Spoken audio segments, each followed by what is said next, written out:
നമ്മുടെ SDMA കേബിളിൻ്റെ ഉദ്ഘാടനം കൂടാണ്. ദൈവനാമം മഹത്വപ്പെടുമാറാകട്ടെ. നമ്മൾ ഈ ദിവസങ്ങളിൽ ദൈവശാസ്ത്രത്തെക്കുറിച്ചുള്ള കാര്യങ്ങളാണ് ഡിസ്കസ് ചെയ്തുകൊണ്ടിരിക്കുന്നത്. എനിക്കിന്ന് ഒരു സ്പെഷ്യൽ ഡിസബിലിറ്റി ഉണ്ട്, തൊണ്ട വയ്യ. ഞാൻ പണ്ട് പറഞ്ഞിട്ടുള്ളൊരു കഥ വീണ്ടും പറയാം. ഒരു ചെറുക്കന് പല്ല് തേക്കത്തില്ലായിരുന്നു. അപ്പം ഇവനെ എങ്ങനെ ശരിയാക്കാമെന്ന് വീട്ടുകാർ ആലോചിച്ചപ്പോൾ ഇവനൊരു കരിമ്പ് മേടിച്ച് കഴിച്ചാൽ പല്ല് ഒരുവിധമൊക്കെ ക്ലീനായി കിട്ടുമെന്ന് അവർക്ക് തോന്നി. അങ്ങനെ അവർ 1 രൂപ കൊടുത്തോടെ ആ പട്ടണത്തിൽ പോയി കരിമ്പ് മേടിച്ച് കഴിക്കാനായിട്ട് പറഞ്ഞു. പുള്ളി കരിമ്പ് മേടിക്കാൻ പോയ വഴി നല്ല കപ്പ പുഴുങ്ങി വെച്ചേക്കുന്നുണ്ട്. 1 രൂപ കൊടുത്ത് കപ്പ പുഴുങ്ങി ഇത് മേടിച്ച് കഴിച്ചിട്ട് വീട്ടിൽ വന്നു. അല്ലേ, പല്ല് തേക്കാത്തവൻ കപ്പയും കൂടെ കഴിച്ചാൽ എങ്ങനെ ഇരിക്കും എന്ന് പറഞ്ഞ പോലെ എൻ്റെ കാര്യം. തൊണ്ട വയ്യാത്തത് കൊണ്ട് സംസാരിക്കാതിരിക്കുക വേണ്ടത്, പക്ഷേ അതിന് പലപ്പോഴും കഴിയുന്നില്ല. അതുകൊണ്ട് തന്നെ പലപ്പോഴും കുറച്ച് റെസ്ട്രിക്ഷൻസ് സംസാരത്തിന് തോന്നുന്നുണ്ട്. എന്നാലും നിങ്ങൾ പ്രാർത്ഥിക്കണം, ദൈവം നമ്മളെ സഹായിക്കട്ടെ. നമ്മൾ കഴിഞ്ഞ ദിവസങ്ങളിലൊക്കെ രക്ഷാതത്വശാസ്ത്രത്തിൻ്റെ ആമുഖമായിട്ട് പാപശാസ്ത്രത്തെക്കുറിച്ച് അല്ലെ പാപത്തെക്കുറിച്ചുള്ള ദൈവശാസ്ത്രത്തെക്കുറിച്ച് നമ്മളിങ്ങനെ വിശകലനം ചെയ്തുകൊണ്ടിരിക്കുക. പാപത്തെക്കുറിച്ച് അറിയാതെ രക്ഷയെക്കുറിച്ച് പറയാനായിട്ട് കഴിയത്തില്ലല്ലോ. അതുകൊണ്ടാണ് ഇതിനകത്ത് നേരിട്ട് ഒരുപക്ഷെ ഇതിൻ്റെ ഭാഗമല്ലെങ്കിലും അതും കൂടെ പറഞ്ഞിട്ട് ദൈവശാസ്ത്രത്തിലേക്ക് കടക്കാമെന്ന് വിചാരിച്ചത്. മാത്രമല്ല, ഈ തിരുവചനത്തെ ഈ കാലങ്ങളിലൊക്കെ അനേകര് അധിക്ഷേപിക്കുന്നുണ്ട്. ഇത് വെറും കഥയാണ്, കെട്ടുകഥയാണ്, വെറുതെ എഴുതി വെച്ചതാണ്. കഥയ്ക്ക് എരിവും പുളിയും കിട്ടാനായിട്ട് മണ്ണുകൊണ്ടുണ്ടാക്കിയ കഥയും മരത്തിൻ്റെ കഥയും ഇതൊക്കെ ഉണ്ടാക്കിയതാണ്. പാമ്പിൻ്റെ കഥയൊക്കെ അതിനുവേണ്ടി പറഞ്ഞു വെച്ചതാണ് എന്നൊക്കെ പറയുന്ന ഒരു ലോകത്തിൽ നമ്മൾ ജീവിക്കുന്നത് കൊണ്ട് തീർച്ചയായിട്ടും ഈ കാര്യങ്ങളെക്കുറിച്ച് ഒരു നല്ല ബോധ്യം നമുക്കുണ്ടാകേണ്ട ആവശ്യമുണ്ട്. അപ്പം അതുകൊണ്ട് തന്നെ ഇത് വളരെ പ്രസക്തമാണ്. ഇപ്പം ഞാൻ ഒരു സർവശക്തനും സർവജ്ഞാനിയുമായിരുന്നെങ്കിൽ എനിക്ക് എന്തും ചെയ്യാനുള്ള കഴിവുണ്ട്, എനിക്ക് നല്ല വിവരമുണ്ട്, സർവജ്ഞാനിത്വം ഉണ്ടായിരുന്നു എങ്കിൽ ഞാൻ എങ്ങനെ ചെയ്യുമായിരുന്നു അതുപോലെ ആ ദൈവം ചെയ്തിരിക്കുന്നത് എന്ന് പറഞ്ഞാൽ, സർവജ്ഞാനിയായ സർവശക്തനായ ദൈവം ഇങ്ങനെ തന്നെയായിരുന്നു ചെയ്യേണ്ടത്. ഇത് ഏറ്റവും നമുക്ക് സ്വീകാര്യമായ വളരെ അംഗീകാരയോഗ്യമായിട്ടുള്ള ശരിക്കും ഉള്ള സംഭവങ്ങളുടെ ഒരു നറേഷനാണ്, അതിൻ്റെ ഒരു വിവരണമാണ് ബൈബിളിൻ്റെ 1-ാം പുസ്തകത്തിൽ, പ്രത്യേകിച്ച് ഉൽപ്പത്തി 1 മുതൽ 11 വരെ പറഞ്ഞിരിക്കുന്നു എന്നുള്ള ആ ബോധ്യം നമുക്കുണ്ടാകണം. അത് ഈ വചനത്തെ ഡിഫെൻഡ് ചെയ്യാനൊക്കെ നമുക്ക് ഒരുപാട് ഉൾബലം തരും. കാരണം ചുമ്മാതെ ആരെങ്കിലും ഇത് കെട്ടുകഥയാണെന്ന് പറഞ്ഞാൽ അങ്ങനെ സമ്മതിച്ചു കൊടുക്കാൻ തയ്യാറല്ലാത്ത ഒരവസ്ഥ, അതിനുള്ള ഒരുറപ്പുള്ള ഒരവസ്ഥ നമുക്കുണ്ടാകണം. ആ അർത്ഥത്തിൽ ഈ ക്ലാസ്സുകൾ നമ്മളെ എല്ലാവരെയും സഹായിക്കും. കേൾക്കുന്ന നിങ്ങളെയും ക്ലാസ്സുകൾ ലീഡ് ചെയ്യുന്ന എന്നെയും സഹായിക്കും എന്നാണ് ഞാൻ ആഗ്രഹിക്കുന്നത്. ഞാൻ 1-ാം പാഠത്തിലേക്ക് പോകുന്നില്ല, കാരണം നോട്ട് എല്ലാവർക്കും അയച്ചു തന്നിട്ടുണ്ട്. എല്ലാവരും നോട്ട് വായിച്ച് തയ്യാറായിട്ടാണ് വന്നിരിക്കുന്നെന്നുള്ള സങ്കല്പത്തിലാണ് ഞാൻ മുന്നോട്ട് പോകുന്നത്. അതുകൊണ്ട് ആവർത്തിക്കാനായിട്ട് ഉദ്ദേശിക്കുന്നില്ല. അപ്പം സൃഷ്ടിയുടെ ധാർമ്മിക ഘടനയും സ്നേഹത്തിൻ്റെയും അനുസരണത്തിൻ്റെയും പരീക്ഷണവും അതാണ് ഈ 2-ാമത്തെ ചാപ്റ്ററായിട്ട്. അത് നമ്മൾ 3-ാമത്തെ ക്ലാസ്സാണ് എടുക്കുന്നത്, പക്ഷെ ഞാൻ ചാപ്റ്ററായിട്ട് തരംതിരിച്ചിരിക്കുന്നത് അങ്ങനെയാണ്. സൃഷ്ടിയുടെ ധാർമ്മിക ഘടന, moral structure of creation and the test of love and obedience, സ്നേഹത്തിൻ്റെയും അനുസരണത്തിൻ്റെയും പരീക്ഷണവും. നമുക്ക് വായിക്കാവുന്ന ഭാഗങ്ങൾ, വായിക്കേണ്ട ഭാഗങ്ങൾ വേറെ ഭാഗങ്ങളും ഉണ്ട്. ഉൽപ്പത്തി പുസ്തകം 2:8 തൊട്ട് 17 വരെയുള്ള ഭാഗങ്ങളും, റോമാലേഖനം 7-ാം അധ്യായം 7:1 തൊട്ട് 7 തൊട്ട് 12 വരെയുള്ള വാക്യങ്ങൾ ഇതുമായിട്ട് വളരെ പ്രസക്തമായ വാക്യങ്ങളാണ്. പക്ഷേ നമുക്കെല്ലാവർക്കും കാണാപ്പാഠം പോലെ അറിയാവുന്നതായതുകൊണ്ട് ആ വാക്യങ്ങൾ വായിക്കാനായിട്ട് ഞാനിപ്പോഴ് സമയമെടുക്കുന്നില്ല. ഈ ഭാഗത്തു നിന്ന് കുറേയധികം ചോദ്യങ്ങൾ. ധാർമ്മിക നിയമങ്ങൾ അനുസരിക്കാൻ മനുഷ്യൻ ബാധ്യസ്ഥനായിരിക്കുന്നത് എന്തുകൊണ്ട്?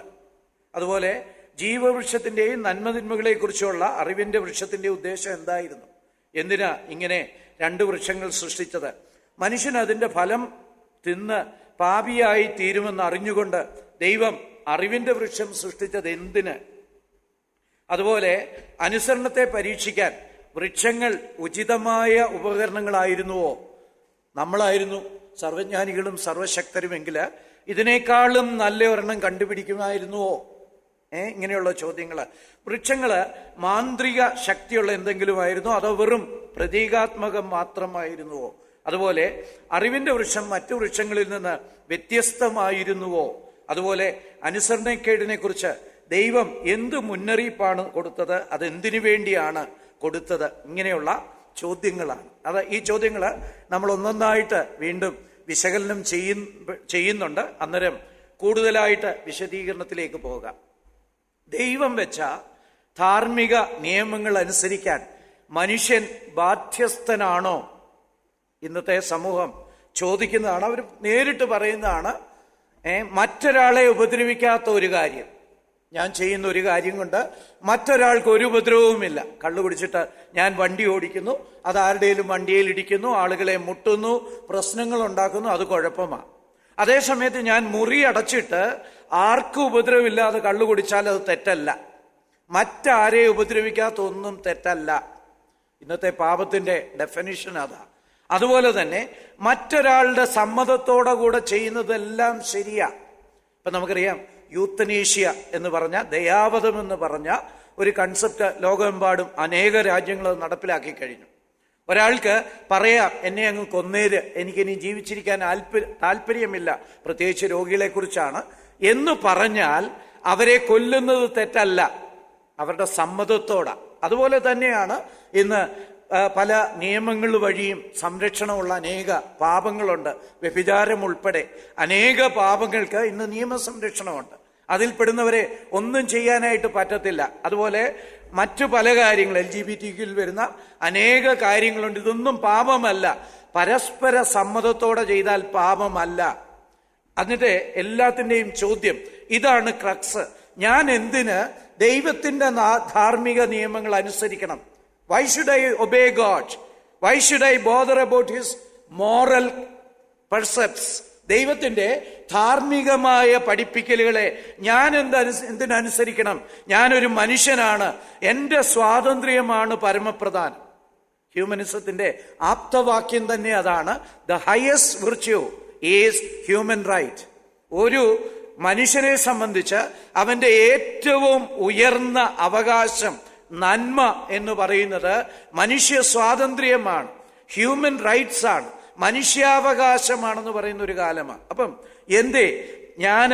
എന്തുകൊണ്ട് ഈ ദൈവത്തിന്റെ ധാർമ്മിക നിയമങ്ങൾ അനുസരിക്കണം? ഇതാ ലോകം പുരോഗതിയിൽ നിന്ന് പുരോഗതിയിലേക്ക് എന്തെല്ലാം കണ്ടുപിടുത്തങ്ങളാ ദൈവത്തെ പോലും കണ്ടുപിടിക്കാൻ കഴിഞ്ഞേക്കുമെന്ന് ചിന്തിക്കുന്ന ഒരു മനുഷ്യ സമൂഹത്തിൽ ജീവിക്കുമ്പോൾ ഈ ദൈവത്തിന്റെ ധാർമ്മിക നിയമങ്ങള്, ശരി തെറ്റ് എന്നുള്ള നിയമങ്ങള് എന്തിന് അനുസരിക്കണം? ഇതാണ് നമ്മൾ ഒന്നാമതായിട്ട് ചിന്തിക്കുന്നത്. ഒന്ന്, ക്രിയേഷൻ പ്രീഡേറ്റ്സ് എക്സിസ്റ്റൻസ്. സൃഷ്ടി നിലനിൽപ്പിന് വരുന്നതിന് മുമ്പേ നടന്നതാണ്. സൃഷ്ടി നിലനിൽപ്പ് സംഭവിക്കുന്നത്, അതായത് എന്തെങ്കിലും നിലനിൽക്കുന്നതിന് മുമ്പ് സംഭവിച്ച കാര്യമാണ് സൃഷ്ടി. പ്രപഞ്ചത്തെ സൃഷ്ടിക്കുമ്പോൾ വേറെ ആരൊക്കെ ഉണ്ടായിരുന്നു? ദൂതന്മാർ മാത്രം ഉണ്ടായിരുന്നല്ലേ? ബാക്കി ഒന്നുമില്ല. പ്രപഞ്ചമില്ല, മനുഷ്യരില്ല, മൃഗങ്ങളില്ല, സസ്യങ്ങളില്ല, ജീവനില്ലാത്തവയൊന്നുമില്ല. എന്ന് പറഞ്ഞാൽ ഈ സൃഷ്ടി എന്നുള്ള പ്രക്രിയ, ആ പ്രവർത്തനം, അത് നിലനിൽപ്പിന് മുമ്പുള്ളതാ. എന്തെങ്കിലും നിലവിൽ വരുന്നതിന് മുമ്പുള്ളതാ. അപ്പൊ അതുകൊണ്ട് തന്നെ അതിനൊരു പ്രത്യേകതയുണ്ട്. സൃഷ്ടി, എന്തെങ്കിലും സൃഷ്ടിക്കപ്പെടുന്നതിന് മുമ്പ് തന്നെ, നിലനിൽപ്പിന് മുമ്പ് തന്നെ സൃഷ്ടികർമ്മം നടന്നിരിക്കുന്നു. എന്തെങ്കിലും ഈ ലോകത്തില് സൃഷ്ടിക്കപ്പെടുന്നതിന് മുമ്പ് തന്നെ സൃഷ്ടികർമ്മം നടന്നിരിക്കുന്നു. The act of creation is before creation itself. അത്രയും നമ്മൾ ഓർത്താൽ മതി.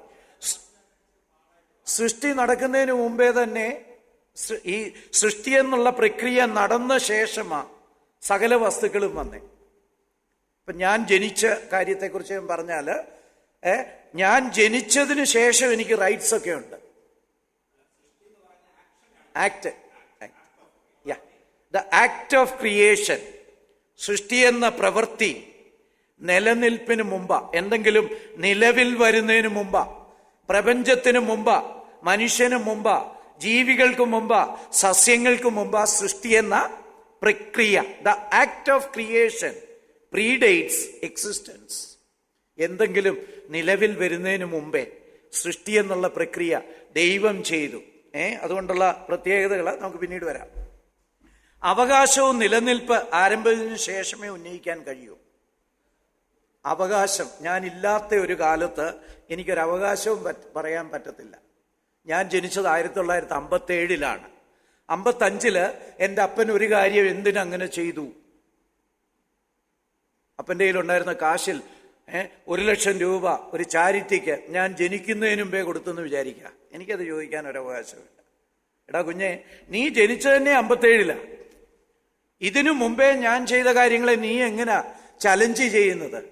നിന്റെ അവകാശം എന്നാ? നീ നിലവിൽ വരുന്നതിന് മുമ്പുള്ള കഥയല്ലേ. നിലവിൽ വരുന്നതിന് മുമ്പേ ഒരവകാശവുമില്ല. ഉണ്ടോ? ഞാൻ അവകാശം ചോദിക്കാൻ നിലനിൽക്കുന്ന പോലും ഇല്ലെന്നേ. എന്താ അവകാശമാണ് പറയുന്നേ? കുഞ്ഞുങ്ങളൊക്കെ വയറിൽ കിടന്ന് പാട്ട് കേൾക്കുമെന്നാ പറയുന്നത്. അപ്പോൾ ഒരു കുഞ്ഞിന് പരാതി പറയാൻ പറ്റുമോ? അമ്മ എന്നെ ആ പാട്ട് വെക്കാത്തത് ഈ പാട്ട് വെച്ചുകൂടാത്ത എന്നാന്ന് ചോദിക്കാൻ പറ്റുമോ? അല്ലേ?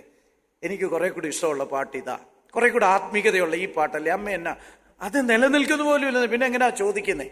ഒരു കുഞ്ഞ് അറ്റ്ലീസ്റ്റ് ഒരു ഫീറ്റസ് ആയിട്ടെങ്കിലും നിലനിൽക്കുന്നുണ്ട്. അതിലേക്ക് നമുക്ക് താഴേക്ക് വരാം. ഓക്കെ, നമ്മുടെ റൈറ്റ്സ് നമ്മൾ നിലനിൽക്കുമ്പോൾ തൊട്ടേ അത് ബാധകമാകുന്നുള്ളൂ. അതിനു മുമ്പേ ബാധകമാകുന്നില്ല. ഞാൻ ജനിക്കുന്നതിന് മുമ്പേ എൻ്റെ അപ്പൻ ചെയ്ത ഒരു ട്രാൻസാക്ഷൻ എനിക്ക് ചലഞ്ച് ചെയ്യാൻ പറ്റത്തില്ല. ജനിച്ചു കഴിഞ്ഞാൽ എനിക്ക് പറയാം എനിക്കും കൂടെ അവകാശമുണ്ട്, അറ്റ്ലീസ്റ്റ് മോറലി അവകാശമുണ്ടെന്ന് പറയാം. ജനിക്കുന്നതിന് മുമ്പുള്ളത് പറയാനായിട്ട് കഴിയത്തില്ല. ഓക്കെ, അവകാശവാദങ്ങൾ ഉന്നയിക്കാൻ കഴിവില്ലാത്ത വസ്തുക്കളിൽ നിന്നാണ് ദൈവം മനുഷ്യനെ സൃഷ്ടിച്ചത്. എന്തിൽ നിന്നാ? മണ്ണിൽ നിന്ന്. ഈ മണ്ണിന് അവകാശമൊന്നും ഉന്നയിക്കാനുള്ള കഴിവില്ലായിരുന്നു അല്ലേ? അപ്പം മനുഷ്യൻ ജനിച്ചു കഴിഞ്ഞേ അവൻ എന്തെങ്കിലും അവകാശം ഉന്നയിക്കാൻ കഴിയത്തുള്ളൂ. ആദ്യത്തെ മനുഷ്യനായാലും ഇപ്പോഴത്തെ മനുഷ്യരായാലും ജനനശേഷമേ അവകാശം വരുന്നുള്ളൂ. അത് നമുക്ക് വേണമെങ്കിൽ ഉരുവാകുന്ന സമയം തൊട്ട് കൗണ്ട് ചെയ്യാം. ഉരുവാകുന്നതിന് മുമ്പേ ലോകത്ത് ആർക്കും ഒരവകാശവുമില്ല. ഇവിടെ നിലനിൽക്കാതെ എങ്ങനെയാ അവകാശം? ഞാൻ 57 ജനിച്ച 55 എനിക്കൊരു കേസ് ഫയൽ ചെയ്യാൻ പറ്റുമോ? 55 ജെയിംസ് റീസ് ഒരു കേസ് ഫയൽ ചെയ്യുന്നത് എങ്ങനെയാ? നടക്കുകയില്ല.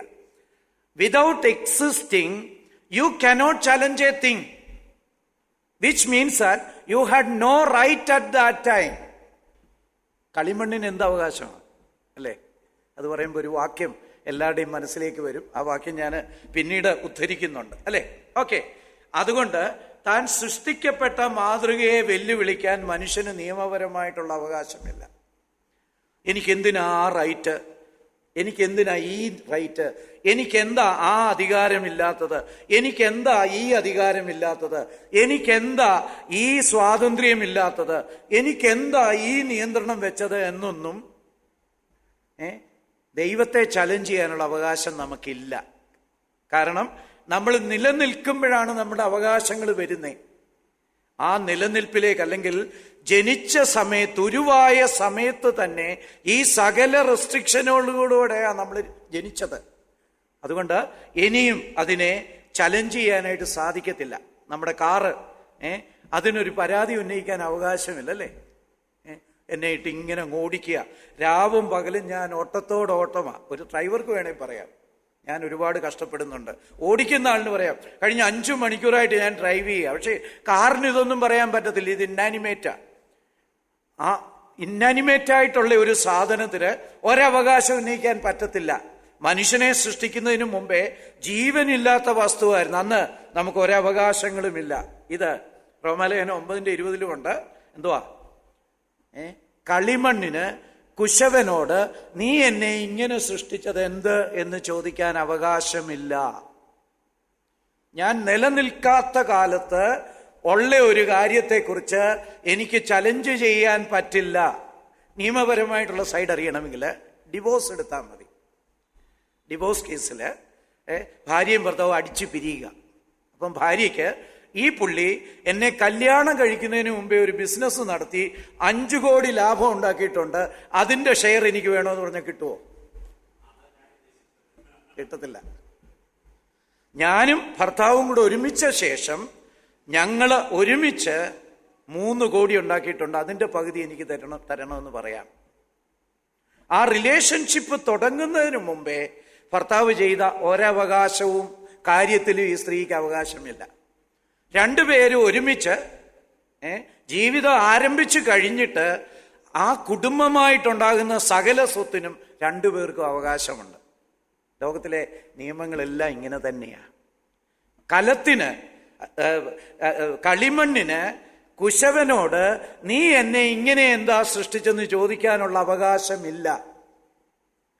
ഉണ്ടാക്കിക്കഴിഞ്ഞ് കുശവൻ എങ്ങനെ ഉണ്ടാക്കിയോ അതിൽ നിന്നുകൊണ്ടുള്ള അഭ്യാസങ്ങളെ പറ്റത്തുള്ളൂ. ഒരു മനുഷ്യന് ദൈവത്തോട് എനിക്ക് ഈ നിയന്ത്രണങ്ങൾ പറ്റില്ല എന്ന് പറയാനായിട്ട് സാധിക്കത്തില്ല. കാരണം ജനിച്ചപ്പം തന്നെ വെച്ച നിയന്ത്രണങ്ങളായി ഇവയെല്ലാം. എൻ്റെ നിലനിൽപ്പ് ഉണ്ടായ സമയത്ത് തന്നെയുള്ള നിയന്ത്രണങ്ങളെ എനിക്ക് ഒരു കാരണവശാലും ചോദ്യം ചെയ്യാനായിട്ട് പറ്റില്ല. ഇതാണ് പൗലോസ് അപ്പോസ്തലൻ റോമർ 9:20 പറഞ്ഞിരിക്കുന്നത്. മാത്രമല്ല രണ്ടാമതൊരു കാര്യം, സൃഷ്ടാവ് മനുഷ്യനെ അനുസരണത്തിന്റെ ആവശ്യകതയോടുകൂടാണ് രൂപകൽപ്പന ചെയ്തിരിക്കുന്നത്. ഒരു ഇലക്ട്രിക് അയണ് കൊണ്ട് സോക്കറ്റിൽ കുത്തിയാലേ ചൂട് തരത്തുള്ളൂ. ഒരു ലൈറ്റ് കറണ്ടുമായിട്ട് കണക്ട് ചെയ്താലേ ബൾബ് പ്രകാശം തരത്തുള്ളൂ. പ്രൊജക്ടർ കമ്പ്യൂട്ടറുമായിട്ട് പുതിയ SDMA കേബിൾ വെച്ച് കണക്ട് ചെയ്താലേ ഇമേജ് തരത്തുള്ളൂ. ഇങ്ങനെ ഒരു നീഡോടുകൂടെയാ ദൈവം നമ്മളെ സൃഷ്ടിച്ചിരിക്കുന്നത്. അതിനെ ചലഞ്ച് ചെയ്യുന്നത് വിഡ്ഢിത്തരമാണ്. അതായത് ദൈവം ഈ ധാർമ്മിക നിയമങ്ങൾ ആവശ്യമായ തരത്തിലാണ് നമ്മളെ സൃഷ്ടിച്ചിരിക്കുന്നത്. ഇതില്ലെങ്കിൽ എല്ലാം കുളമാകും, ആകെ പ്രശ്നമാകും. ഒരു ഒരു TV-ക്ക് എനിക്ക് കറണ്ട് ഇല്ലാതെ പ്രവർത്തിക്കണമെന്ന് പറയാൻ പറ്റില്ല. അത് അങ്ങനെ അതിനെ ഡിസൈൻ ചെയ്തുണ്ടാക്കിയിരിക്കുന്നത്. നമുക്ക് വേണേൽ പറയാം, ഇതുണ്ടാക്കിയവര് കറണ്ട് ഇല്ലാതെ പ്രവർത്തിക്കത്തക്ക വിധത്തിൽ ഉണ്ടാക്കിയിരുന്നത് നല്ലതായിരുന്നു എന്നൊക്കെ പറയാം. പക്ഷേ ഡിസൈൻ ചെയ്തു കഴിഞ്ഞാൽ പിന്നെ അങ്ങനെ പറ്റത്തുള്ളൂ. മനുഷ്യനെ ഈ ദൈവത്തിന്റെ ധാർമ്മിക നിയമങ്ങൾ ആവശ്യമുള്ള തരത്തിലാണ് സൃഷ്ടിച്ചിരിക്കുന്നത്. അത് പലതരത്തിൽ ആ നീഡുണ്ട്. പരമാധികാരിയായ സൃഷ്ടാവിന് അതിനുള്ള സ്വാതന്ത്ര്യം ഉണ്ടായിരുന്നു. വെറുതെ മണ്ണായിട്ട് കിടന്ന ഈ മണ്ണെല്ലാം കൂടെ ചേർത്ത് വെച്ച് ഒരു മനുഷ്യനായിട്ട് രൂപം കൊടുത്ത് മൂക്കിൽ ജീവശ്വാസം ഉണ്ടാക്കി ഈ ഭൂമിയിൽ നടന്ന മനുഷ്യന് ഈ ഒരു നിയമത്തോടുകൂടെ അവൻ ജനിച്ചിരിക്കുന്നത്. അങ്ങനെ ചെയ്യാൻ ഈ സൃഷ്ടാവിന് അതിനുള്ള പരമാധികാരമുണ്ട്, സ്വാതന്ത്ര്യമുണ്ട്. മാത്രമല്ല that was beneficial four man also. ഇത് മനുഷ്യനും ഗുണകരമാണ്. അപ്പം ഗുണകരമായ ഒരു കാര്യം, ഒരു കുഞ്ഞ് രാവിലെ എഴുന്നേറ്റ് അമ്മയോട് അമ്മേ എന്നെ ഈ പാല് തന്ന് ഉപദ്രവിക്കരുതെന്ന് പറഞ്ഞാൽ എങ്ങനെ ഇരിക്കും? കൊച്ചു ചത്തുപോകും അല്ലേ? കൊച്ചിന് ഗുണകരമായ കാര്യമാണ്. മനുഷ്യന് ഗുണകരമായിട്ടുള്ള കാര്യമാണ് ധാർമ്മിക നിയമങ്ങൾ. ധാർമ്മിക നിയമങ്ങൾ ഇല്ലെങ്കിൽ ഈ ലോകം നിലനിൽക്കാൻ പറ്റില്ല. The world will not be livable. Road നിയമങ്ങൾ അതെല്ലാം ധാർമ്മിക അടിസ്ഥാനത്തിലുള്ളതാണ്. അല്ലെങ്കിൽ ലോ ആൻഡ് ഓർഡർ സംബന്ധിച്ച നിയമങ്ങൾ, അല്ലെങ്കിൽ നമ്മൾ ചെയ്യുന്ന ഏത് കാര്യം എടുത്താലും ധാർമ്മിക നിയമങ്ങളാണ്. നമ്മുടെ നിയമത്തിന്റെ എല്ലാം പുറകിൽ ധാർമ്മിക നിയമങ്ങളാണ്. ഓരോ പൗരനും സ്വച്ഛമായിട്ട് ജീവിക്കാനായിട്ട് അവരുടെ സ്വാതന്ത്ര്യത്തിലേക്ക് കടന്നു ചെല്ലാതെ, എന്നാൽ എല്ലാവർക്കും ഈക്വൽ സ്വാതന്ത്ര്യം കൊടുത്തുകൊണ്ട് ജീവിക്കത്തക്ക നിയമങ്ങളാ ധാർമ്മിക നിയമങ്ങൾ. ഈ നിയമങ്ങള് കുടുംബജീവിതത്തിനും സമൂഹ ജീവിതത്തിനും ഈവൻ സഭാ ജീവിതത്തിനു പോലും ദൈവം സൃഷ്ടിച്ചിരിക്കുന്ന ധാർമ്മിക നിയമങ്ങൾ നല്ലതാ. സ്നേഹിക്കണം, അതൊരു ധാർമ്മിക നിയമം. ലോകത്തിലെ ഏറ്റവും വലിയ ധാർമ്മിക നിയമമാണ്. ഈ ധാർമ്മിക നിയമം ഇല്ലെങ്കിൽ കുടുംബജീവിതം എങ്ങനെ പറ്റും അല്ലേ? അല്ലെങ്കിൽ സഭാജീവിതം എങ്ങനെ പറ്റും? ഈവൻ സാമൂഹിക ജീവിതം പോലും പറ്റത്തില്ല. ആരും ഓപ്പണായിട്ട് സമ്മതിക്കത്തില്ലെങ്കിലും ദൈവത്തിന്റെ രാജകീയ ന്യായപ്രമാണത്തിൽ അധിഷ്ഠിതമാ ലോകത്തിലെ സകല നിയമങ്ങളും. ആണോ? എങ്ങനെ അറിയാം? നമ്മുടെ IPC ഒക്കെ എടുത്തിരിക്കുന്ന ഏതിൽ നിന്നാ? പഴയ നിയമത്തിൽ നിന്നാ. പഴയ നിയമത്തിലെ ന്യായപ്രമാണത്തിൽ നിന്നാണ് IPCയും CRPC ഒക്കെ എടുത്തിരിക്കുന്നത്. ഈ ന്യായപ്രമാണത്തെ കർത്താവ് രണ്ടായിട്ട് ചുരുക്കി. എന്തൊക്കെയാ? ദൈവത്തെ സ്നേഹിക്കണം, അന്യോന്യം സ്നേഹിക്കണം. അതാ രാജകീയ ന്യായപ്രമാണം. ന്യായപ്രമാണത്തിന്റെ പോലും, പഴയ നിയമത്തിന്റെ ന്യായപ്രമാണത്തിന്റെ പോലും കാതലതാ. അപ്പൊ ലോകത്തിന്റെ സകല ധാർമ്മിക നിയമങ്ങൾ ഉൾക്കൊള്ളുന്നത് സ്നേഹത്തിലാ. അതത്ര വെളിയിലൊന്നും നമുക്ക് കാണത്തില്ലായിരിക്കാം. നീ ഇടത്തൂടെ വണ്ടി ഓടിക്കണമെന്ന് പറയുന്നത് മറ്റു വലത്തൂടെ പോകുന്ന വണ്ടിക്കാരനോടുള്ള സ്നേഹത്തിന്റെ അടിസ്ഥാനത്തിലാ. നീ വലത്തൂടെ പോയി അവനെ ഇടിച്ചു കൊല്ലരുത്. അവന് സർവൈവ് ചെയ്യാനുള്ള അവകാശം നീ കൊടുക്കണം. ലോകത്തിലെ സകല നിയമങ്ങളും സ്നേഹത്തിൽ അധിഷ്ഠിതമാണ്. കർത്താവ് ചുമ്മാ ഏതെങ്കിലും ഒരു അഭിപ്രായം അടിച്ചു വിടുന്നത് പോലെ അങ്ങ് അടിച്ചു വിട്ടതല്ല. ലോകത്തിലെ ന്യായപ്രമാണത്തിന്റെയൊക്കെ കാതല് ദൈവത്തോടും മനുഷ്യരോടുമുള്ള സ്നേഹമാണ്. ഇത് വാസ്തവത്തിൽ യഥാർത്ഥമായിട്ടുള്ള കാര്യം. അപ്പം ഇത് മനുഷ്യന് ബെനിഫിഷ്യലാ, ഗുണകരമാ. ഗുണകരമായ ഒരു കാര്യത്തെ ചോദ്യം ചെയ്യുന്നവൻ ആരാ? വിഡ്ഢിയ അല്ലേ?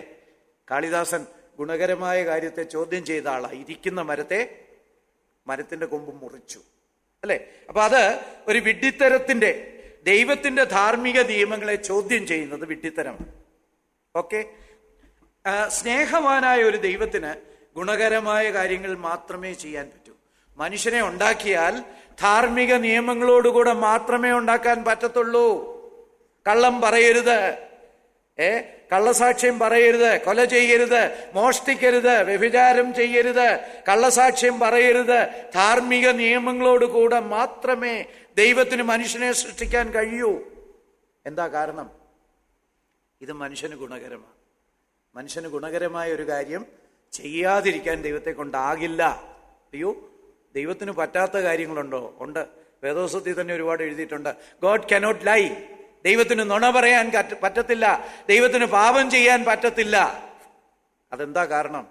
ഈ പാപം ചെയ്യുക എന്ന് പറയുന്നത് ശക്തിയുടെ ലക്ഷണമല്ല, പിന്നെ എന്തിന്റെ ലക്ഷണമാണ്? വീക്ക്നെസിന്റെ ലക്ഷണമാണ്. അപ്പം ദൈവത്തിന് പാപം ചെയ്യാൻ കഴിയുകയില്ലേ, സർവശക്തനല്ലേ എന്ന് ചോദിക്കുമ്പോൾ ആ ചോദ്യത്തിൽ തന്നെ ഒരു പ്രശ്നമുണ്ട്. എന്താ പ്രശ്നം? അതിന്റെ ഉത്തരം, ശരിക്കുള്ള ഉത്തരം, പാപം ചെയ്യത്തക്ക വിധത്തിലുള്ള വീക്ക്നെസ് ദൈവത്തിന് ഇല്ലെന്നുള്ളതാണ്. സർവശക്തന എന്ന് പറഞ്ഞതുപോലെ ദൈവത്തിന് മനുഷ്യന് ഗുണകരമല്ലാത്ത രീതിയിൽ മനുഷ്യനെ സൃഷ്ടിക്കാൻ കഴിയുമായിരുന്നില്ല. It is a logical necessity. It is an inescapable thing. ദൈവം 100% സ്നേഹമാണെങ്കിൽ മനുഷ്യന് ഗുണകരമായ ധാർമ്മിക നിയമങ്ങളോടുകൂടെ മനുഷ്യനെ സൃഷ്ടിക്കാൻ പറ്റത്തുള്ളായിരുന്നു. അയ്യോ, ദൈവം വിചാരിച്ചാലും പറ്റുകയില്ല. കാരണം അങ്ങനെ പറ്റിയാൽ അത് ദൈവത്തിന്റെ ശക്തിയെ അല്ല വെളിപ്പെടുത്തുന്നത്, ദൈവത്തിന്റെ ബലഹീനതയെയാണ് വെളിപ്പെടുത്തുന്നത്. അങ്ങനെ ഒരു ബലഹീനത ദൈവത്തിനില്ല, അതുകൊണ്ട് ദൈവം അങ്ങനെ ചെയ്യത്തില്ല. Therefore, man is bound to obey his rules. അതുകൊണ്ട് മനുഷ്യൻ ദൈവത്തിന്റെ നിയമങ്ങൾ അനുസരിക്കാൻ ബാധ്യസ്ഥനാണ്. പഴയ നിയമത്തിലാണെങ്കിലും പുതിയ നിയമത്തിലാണെങ്കിലും എവിടെ ദൈവിക ധാർമ്മിക നിയമങ്ങളുണ്ടോ അതനുസരിക്കാൻ ലോകത്തിലെ സകല മനുഷ്യരും ബാധ്യസ്ഥരാ. പക്ഷെ വെളിയിലുള്ളവരോട് എന്നാൽ നീ പോടാന്ന് പറയും, പക്ഷേ വിശ്വാസിക്ക് അത് പറയാനുള്ള അവകാശമില്ല. ദൈവത്തിന്റെ സകല ധാർമ്മിക നിയമങ്ങളും ചെയ്യാൻ നമ്മൾ ബാധ്യസ്ഥരാ. അതുകൊണ്ടാ യോഹന്നാന്റെ 1-ാം ലേഖനത്തിന്റെ അവസാനം പാപത്തെ ഇങ്ങനെ ഡിഫൈൻ ചെയ്തിട്ടുണ്ട്. എങ്ങനെയാ? സകല അധർമ്മവും പാപം തന്നെ.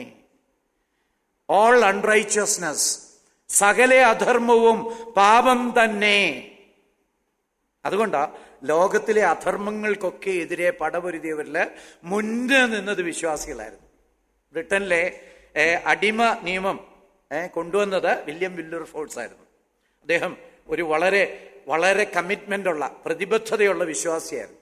അദ്ദേഹം അതിന്റെ ആമുഖത്തിൽ തന്നെ, ആ ആക്ട് തുടങ്ങുന്നത് തന്നെ 115-ാം സങ്കീർത്തനം 1-ാം വാക്യം ഉദ്ധരിച്ചുകൊണ്ടാണ്. ഞങ്ങൾക്കല്ല യഹോവേ, ഞങ്ങൾക്കല്ല, നിന്റെ നാമത്തിന് തന്നെ മഹത്വം ഉണ്ടാക്കണമേ എന്ന് പറഞ്ഞാൽ, കർത്താവേ, ഈ ആക്ട് ഞാൻ കൊണ്ടുവന്നിരിക്കുന്നത് അങ്ങയുടെ മഹത്വത്തിന് വേണ്ടിയാണ്. എല്ലാ നീതിയും ദൈവത്തെ മഹത്വപ്പെടുത്തുന്ന കാര്യങ്ങൾ, ഈവൻ അവിശ്വാസികൾ ചെയ്യുന്ന നീതിപ്രവർത്തികൾ പോലും ദൈവത്തിന് മഹത്വം ഉണ്ടാക്കുന്നത്. കാരണം ദൈവമാണ് ഈ ധാർമ്മികമായിട്ടുള്ള കാര്യങ്ങൾ ഉണ്ടാക്കിയിരിക്കുന്നത്. എന്തെങ്കിലും സംശയം? ഓക്കെ, ദൈവം ഒരു ധാർമ്മിക വ്യക്തിയാണ്. മറ്റൊരു ന്യായത്തിലേക്ക് വരാം. ദൈവം ഒരു മോറൽ ബീയിങ് ആണ്. ദൈവത്തിന് യെസ്,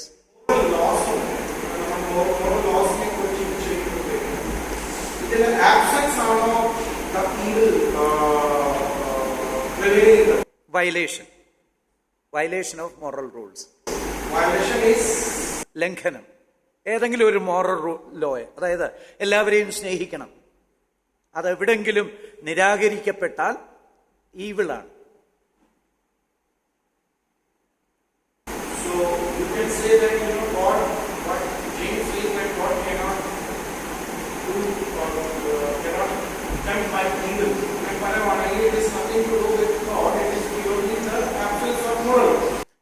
മാത്രമല്ല അതിന്റെ താഴത്തെ വാക്യം നോക്കിയാൽ അത് പിശാച കൊണ്ടുവരുന്നെന്നും നമുക്ക് മനസ്സിലാക്കാനായിട്ട് സാധിക്കും. ആ വാക്യത്തിന്റെ യാക്കോബിന്റെ 1:16-17 അത് വരുന്നത്. അടുത്ത വാക്യത്തിൽ വരുമ്പോൾ മോഹം ഗർഭം ധരിച്ച് ഭാവത്തെ പ്രസവിക്കുന്നു, ആ ഭാവമൊക്കെ വന്നാൽ അതെങ്ങനെയാ വരുന്നെന്നും അതിനകത്തെ ടെംപ്റ്റർ ആരാണെന്നും ഒക്കെ ഉള്ളതെന്ന് നമുക്ക് മനസ്സിലാക്കാനായിട്ട് സാധിക്കും. എന്തായാലും ധാർമ്മികമായ ദൈവത്തിന്റെ നിയമം എവിടെ ലംഘിക്കപ്പെടുന്നുവോ അവിടെ പാപം സംഭവിക്കും. ദൈവത്തിന്റെ ഏറ്റവും പ്രധാന ധാർമ്മിക നിയമം സ്നേഹിക്കണം. കുടുംബത്തിൽ ഭാര്യയെ സ്നേഹിക്കണം, ഭാര്യ ഭർത്താവിനെ സ്നേഹിക്കണം, മക്കളെ സ്നേഹിക്കണം, കുടുംബമായിട്ട് മറ്റുള്ളവരെ സ്നേഹിക്കണം, സഹോദരന്മാരെ സ്നേഹിക്കണം, ലോകത്തിലുള്ള മറ്റു മനുഷ്യരെ സ്നേഹിക്കണം. ഈ ധാർമ്മിക നിയമങ്ങളെ ലംഘിച്ചാൽ പാപം സംഭവിക്കും. ഇനിയും ദൈവം ഒരു ധാർമ്മികതയുള്ള ദൈവമാണ്. കാരണം ഈ ധാർമ്മികത ദൈവത്തിന്റെ സ്വഭാവത്തിന്റെ ഒരു പ്രദർശനമാണ്. God is love. അപ്പൊ അതുകൊണ്ട് ഈ സ്നേഹം, ദൈവത്തിന്റെ സ്നേഹം ദൈവത്തിലൂടെ പ്രദർശിപ്പിക്കുന്നതാണ് ദൈവത്തിന്റെ ധാർമ്മികത. ദൈവം കള്ളം പറയത്തില്ല, ദൈവം പകയ്ക്കത്തില്ല, ദൈവം മോഷ്ടിക്കത്തില്ല. ഇങ്ങനെയുള്ള കാര്യങ്ങളൊക്കെ നമ്മൾ പറയുമ്പോൾ അതിന്റെ കാരണം ദൈവത്തിന്റെ ധാർമ്മികതയുടെ അടിസ്ഥാനം ദൈവത്തിന്റെ സ്വഭാവമാണ്. God is love, God is light, God is truth. ഇതെല്ലാം ധാർമ്മികത ഉൾക്കൊള്ളുന്ന ദൈവിക സ്വഭാവങ്ങളാണ്. അപ്പം ദൈവത്തിന് മൊറാലിറ്റി ഉണ്ട്. എന്തുകൊണ്ടാ? ദൈവത്തിന് സ്വഭാവം ഉള്ളത് കൊണ്ടാണ്. സ്വഭാവം ഇല്ലാത്ത ദൈവിക സങ്കല്പം വല്ലതും ഉണ്ടോ? ദൈവത്തിന് സ്വഭാവമില്ലെന്ന് സങ്കല്പിക്കുന്ന മതവിശ്വാസങ്ങൾ വല്ലതും ഉണ്ടോ?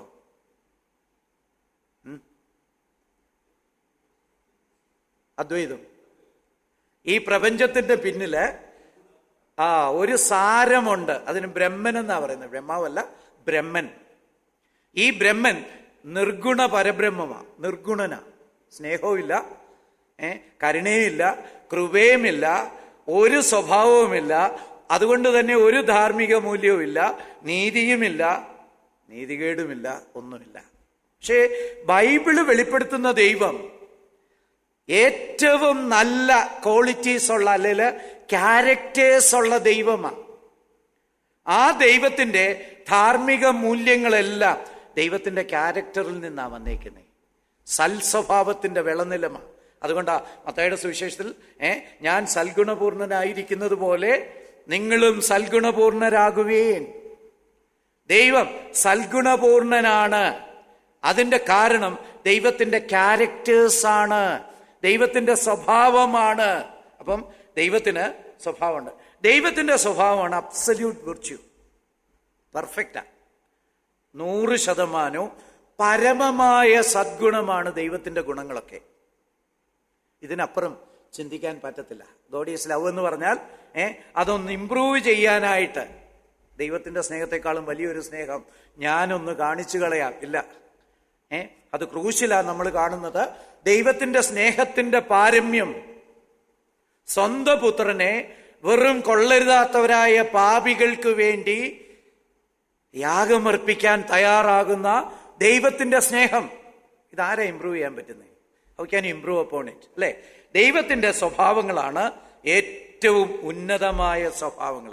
ദൈവം നൽകിയ ധാർമ്മികത അനുസരിക്കുന്നത് ദൈവത്തിൻ്റെതിന് സമാനമായ ധാർമ്മികത മനുഷ്യരിൽ വളർത്തിയെടുക്കാൻ സഹായിക്കും. മനസ്സിലായോ? ധാർമ്മികത എന്ന് പറയുന്നത് ക്യാരക്ടറിൽ നിന്നാണ് വരുന്നത്, ദൈവത്തിന്റെ സ്വഭാവത്തിൽ നിന്നാണ് ദൈവത്തിന്റെ ധാർമ്മികത. ആ ധാർമ്മികതകൾ നമ്മൾ അനുസരിക്കുമ്പോൾ ദൈവത്തെ പോലെ, ദൈവത്തിന്റെ തുല്യമല്ല, സമാനമായിട്ടുള്ള സ്വഭാവം നമുക്ക് നേടാനായിട്ട് സാധിക്കും. ഈ കമ്പ്യൂട്ടറിലൊക്കെ നോക്കിയാൽ, അല്ലെങ്കിൽ മൊബൈലിലൊക്കെ ചില പടങ്ങൾ കൊടുത്തേക്കുന്നതാണ് അല്ലേ, ഐക്കൺ. ഇപ്പം വിൻഡോ ആണ് W അല്ലേ, ഫോണാണെങ്കിൽ ഒരു ഫോണിന്റെ പടമൊക്കെ കൊടുത്തേക്കുന്നതാണ്. അതിനെ ഐക്കൺ എന്ന് പറയും. അതിന്റെ ഒറിജിനലുമായിട്ട് അത് തുല്യമല്ല, പക്ഷെ എന്തോ സമാനതയുണ്ട് അല്ലേ, സമാനതയുണ്ട് എന്ന് പറഞ്ഞതുപോലെ ദൈവത്തിന്റെ സ്വഭാവത്തെ വെളിപ്പെടുത്തുന്ന ദൈവത്തിന്റെ മോറൽ ക്യാരക്ടർ നമ്മൾ അനുസരിക്കുമ്പോൾ ദൈവത്തിന്റെ സമാനതയാ നമുക്ക് ലഭിക്കുന്നത്. അതുകൊണ്ടാ തന്റെ പുത്രന്റെ സ്വരൂപത്തോട് അനുരൂപരാകാൻ നമ്മളെ സൃഷ്ടിച്ചിരിക്കുന്നെന്ന് പറഞ്ഞേക്കുന്നേ. റോമർ 8:29 നമ്മളെ ദൈവം സൃഷ്ടിച്ചിരിക്കുന്നത് യേശുക്രിസ്തുവിന്റെ സ്വരൂപത്തിലേക്ക് എത്താനാ. അപ്പം വേണേ നമുക്ക് ചോദിക്കാം, അതെങ്ങനെ പറ്റും? യേശുക്രിസ്തു ദൈവവും ഞാൻ മനുഷ്യനുമല്ലേ? ശരിയാ, യേശുക്രിസ്തുവിന്റെ നിത്യത പോലുള്ള സ്വഭാവങ്ങളൊന്നും നമുക്ക് നേടിയെടുക്കാൻ പറ്റില്ല. പക്ഷേ യേശുക്രിസ്തുവിന്റെ സ്നേഹത്തിന്റെയും കൃപയുടെയും ഒക്കെ സമാനമായിട്ടുള്ള, തുല്യമായിട്ടുള്ളതല്ല, സമാനമായിട്ടുള്ള സ്വഭാവം നേടിയെടുക്കാൻ ഈ ധാർമ്മിക നിയമങ്ങൾ നമ്മളെ സഹായിക്കും. അയ്യോ, ദൈവത്തിന്റെ ചില സ്വഭാവങ്ങൾ നേടിയെടുക്കാൻ വെറും ബലഹീനനായ മണ്ണുകൊണ്ടുള്ളവനായ മനുഷ്യന് സാധിക്കുമെന്ന്. പണ്ട് മാത്യു പോളങ്കിള് ഇടയ്ക്ക് പറയുമായിരുന്നു, മാത്യു പോളങ്കിളിനെ തന്നെ മാത്യു പോളങ്കിൾ വിളിക്കുന്ന പൊടിയനെന്നാണ്. എടാ പൊടിയാ, കാരണം പൊടിയിൽ നിന്നുണ്ടാക്കിയവനാ അല്ലേ. എടാ പൊടിയാ, നീ ഇങ്ങനെ അസൂയപ്പെടുകയൊന്നും വേണ്ട, നീ അഹങ്കരിക്കണ്ട എന്നൊക്കെ പറയുമെന്ന് പുള്ളി പറയണം. ശരിയാ, നമ്മൾ വെറും പൊടിയന്മാരാ. ഈ പൊടിയിൽ നിന്നുണ്ടായ മനുഷ്യന് ദൈവത്തിന്റെ സ്വഭാവത്തിന് സമാനമായ സ്വഭാവം നേടിയെടുക്കാൻ കിട്ടുന്ന ഗോൾഡൻ ഓപ്പർച്യൂണിറ്റിയാണ് ദൈവത്തിന്റെ രാജകീയ ന്യായപ്രമാണങ്ങൾ അനുസരിക്കുക എന്ന് പറയുന്നത്. അയ്യോ, സഭയിലുള്ള സഹോദരന്മാരെ സഹോദരിമാരെയൊക്കെ സ്നേഹിക്കുന്നത് ദൈവത്തെ പോലെ ആയിത്തീരാനുള്ള പ്രക്രിയയുടെ ഭാഗമാണ്. അല്ലെ, വെളിയിലുള്ള അയൽക്കാരെ, കഷ്ടത അനുഭവിക്കുന്നവരെ, വിഷമം അനുഭവിക്കുന്നവരെ സഹായിക്കുന്നത്, അവരോട് സുവിശേഷം പറയുന്നത്, അവരെ സാമ്പത്തികമായിട്ട് സഹായിക്കുന്നത്, അവരുടെ കണ്ണീരൊപ്പുന്നത്, മദർ തെരേസയെ പോലെ വഴിയിൽ കിടക്കുന്നവരെ കൊണ്ട് കുളിപ്പിച്ച് അവരെ വേണ്ട പരിരക്ഷയൊക്കെ നൽകുന്നത്, ഇതൊക്കെ ദൈവിക ധാർമ്മികത പാലിക്കാനായിട്ടുള്ള നമ്മുടെ ശ്രമങ്ങളുടെ ഭാഗമാണ്. അതിലൂടെയൊക്കെ ദൈവത്തിന്റെ ധാർമ്മിക സ്വരൂപത്തിന്റെ ഒരംശം നേടിയെടുക്കാൻ നമ്മളെ സഹായിക്കും. അപ്പം ഈ ധാർമ്മികമായിട്ടുള്ള നിയമങ്ങൾ വളരെ നല്ലതാകട്ടോ. പക്ഷേ ഇത് രക്ഷിക്കപ്പെട്ടവർ ചെയ്തിട്ടേ കാര്യമുള്ളൂ. രക്ഷിക്കപ്പെടാത്തവര് എന്ത് ധാർമ്മികത അനുസരിച്ചാലും ഒരറ്റത്തൊരൊന്നില്ലാതെ എത്ര പൂജ ഇട്ടാലും പൂജ്യത്തിന് വിലയില്ലല്ലേ. 100 പൂജ ഇട്ടിട്ട് ഇടതുവശത്തൊരൊന്നിട്ടാൽ ഭയങ്കര വിലയാ എന്ന് പറഞ്ഞ പോലെ രക്ഷിക്കപ്പെട്ടവര് ദൈവത്തിന്റെ ധാർമ്മിക കൽപ്പനകൾ അനുസരിക്കുമ്പോൾ അത് നമ്മളെ യേശുക്രിസ്തുവിന്റെ സ്വഭാവം പ്രാപിക്കാൻ സഹായിക്കും. അതുകൊണ്ട് തന്നെ ഇത് മനുഷ്യർക്ക് ബെനഫിഷ്യൽ അല്ലേ. ബെനഫിഷ്യലായിട്ടുള്ളൊരു കാര്യം, അപ്പ അമ്മ എന്തിനാ എനിക്ക് ചെയ്തതെന്നൊരു കുഞ്ഞ് ചോദിച്ചാൽ അർത്ഥമില്ലല്ലേ, എന്തോ ഒരു കുഴപ്പമുണ്ട്. ശരിയല്ലേ? അതുകൊണ്ട് ഈ ധാർമ്മിക പ്രമാണങ്ങളെ ചലഞ്ച് ചെയ്യുന്നത് പരമാബദ്ധമാണ്. ഈ സർവാധികാരിയായ സർവശക്തനായ ദൈവമുണ്ടാക്കിയ ധാർമ്മിക നിയമങ്ങൾ അനുസരിച്ച് ജീവിക്കുന്നത് തന്നെയാണ് ബുദ്ധി. Loving God could design man in the most beneficial way only. ഇത്രയും മനോഹരമായിട്ടുള്ള ഒരു ഡിസൈൻ ഒരാർക്കിടെക്റ്റിനും പറ്റുന്നതല്ല. ആകെ പറ്റുന്ന ഒരു ആർക്കിടെക്റ്റ് എന്ന് പറയുന്നത് ഒംനീഷ്യന്റ് ആർക്കിടെക്റ്റാണ് അല്ലെ. സർവജ്ഞാനിയായിട്ടുള്ള രൂപകൽപ്പനാ വിദഗ്ധനെ, ഇങ്ങനെയൊരു മനുഷ്യനെയും ആ മനുഷ്യന് ഇങ്ങനെ കുറെ ധാർമ്മിക പ്രമാണങ്ങളും ഒക്കെ കൊടുത്ത് ഉത്കൃഷ്ടമായിട്ടുള്ള ഇങ്ങനെ ഒരു പദ്ധതി ഉണ്ടാക്കാനായിട്ട് പറ്റത്തുള്ളായിരുന്നു. ഇന്ന് കുറെ കൂടെ സ്പീഡിൽ പോകണമെന്ന് വിചാരിച്ചിട്ട് നടക്കുന്നില്ല. എന്തെങ്കിലും ക്വസ്റ്റ്യൻസ്? സാരമില്ല, സ്പീഡിൽ പോയില്ലെങ്കിലും കുഴപ്പമില്ല.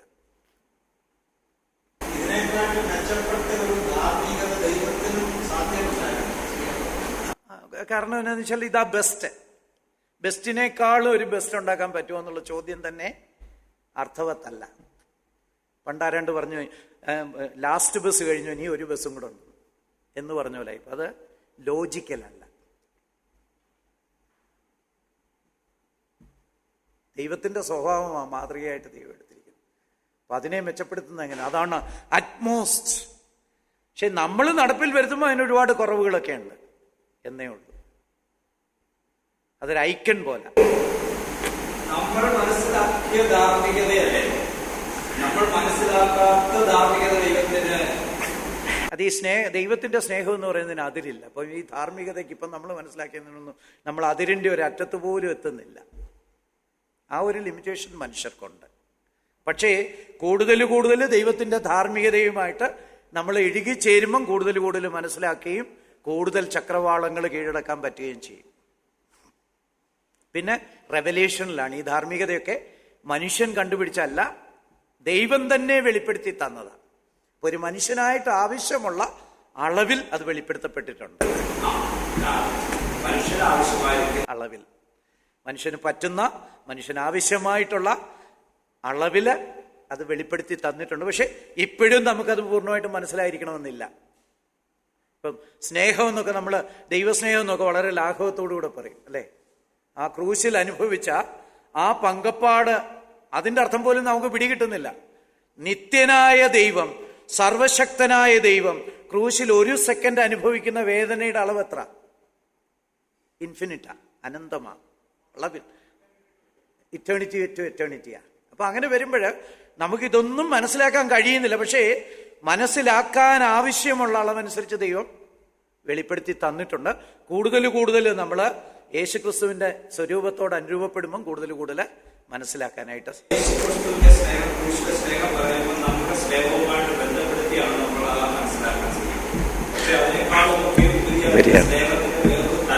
ഉണ്ട്.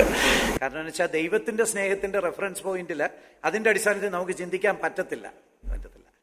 അപ്പം ഈ ദൈവിക വിർച്യൂസ് ഒക്കെ പറയുമ്പോഴും നമ്മൾ നമ്മുടെ ഭാഷയിലാണ് ചിന്തിക്കുന്നത്. നമ്മുടെ ഇമേജസ് ആണ് ഉപയോഗിക്കുന്നത്, നമ്മുടെ രൂപങ്ങളാണ്. എന്നാലും ഒരു മനുഷ്യൻ ആവശ്യമായ അളവിൽ ഇതിലപ്പുറം വേണ്ട എന്നുള്ള നിലയിൽ ബെസ്റ്റ് മോറൽ കോഡ്, അതുപോലെ ബെസ്റ്റ് പാറ്റേൺ ഓഫ് ക്രിയേഷൻ ദൈവം ചെയ്തിട്ടുണ്ട്. അതുകൊണ്ടാണ് സൃഷ്ടി കഴിഞ്ഞ് ദൈവം നല്ലത് എന്ന് പ്രഖ്യാപിച്ചു. അത് പിന്നീട് വഷളായിട്ടുണ്ട്, പാപത്തിന്റെ ഫലമായിട്ട് വഷളായിട്ടുണ്ട്. എന്നാലും സൃഷ്ടിയുടെ ആരംഭത്തിൽ ഇതിനെ ഏറ്റവും പെർഫെക്റ്റ് ആയിട്ട് തന്നെയാണ് ദൈവം സൃഷ്ടിച്ചത്. ഓക്കെ, അടുത്തതിലേക്ക് പോവാം. ജീവവൃക്ഷം, നന്മതിന്മകളെ കുറിച്ചുള്ള അറിവിന്റെ വൃക്ഷം എന്നിവയുടെ ഉദ്ദേശം എന്തായിരുന്നു? എന്തിനാ ഈ മരമൊക്കെ ഉണ്ടാക്കാൻ പോയെ? തോട്ടം ഉണ്ടാക്കിയത് അവർക്ക് കഴിക്കാനാ. ഇതിന്റെ നടുക്ക് എന്തിനാ ഈ രണ്ട് മരങ്ങൾ സൃഷ്ടിച്ചത്? ഒന്ന്, പരീക്ഷിക്കപ്പെടാത്ത അറിവ്, അനുസരണം, സ്നേഹം മുതലായവയ്ക്ക് ഒരു മൂല്യമില്ല. അറിവ് പരീക്ഷിക്കപ്പെട്ടാലേ അതിന് വിലയുള്ളൂ. ഇപ്പൊ ഈ പോഡിയം ഇതൊരിക്കലും അനുസരണക്കേട് കാണിക്കത്തില്ല. കാരണം അതിന് കഴിവില്ല, അത് ടെസ്റ്റ് ചെയ്യപ്പെടുന്നേയില്ല. അല്ലെ ഈ കസേര, അല്ലെ മേശ, ഇതിനൊന്നും അനുസരണക്കേട് കാണിക്കാൻ കഴിയത്തില്ല. അതുകൊണ്ട് തന്നെ ഈ പോഡിയം എന്നെ അനുസരിക്കുന്നു എന്ന് എനിക്ക് പറയാനും പറ്റത്തില്ല. ഈ മേശ എന്നെ അനുസരിക്കുന്നു, ഈ മേശ എന്നെ ബഹുമാനിക്കുന്നു, കസേര എന്നെ ബഹുമാനിക്കുന്നു, അല്ലെ എൻ്റെ വീട്ടിലെ കഴുത എന്നെ ബഹുമാനിക്കുന്നു എന്നൊന്നും പറയാൻ പറ്റത്തില്ല.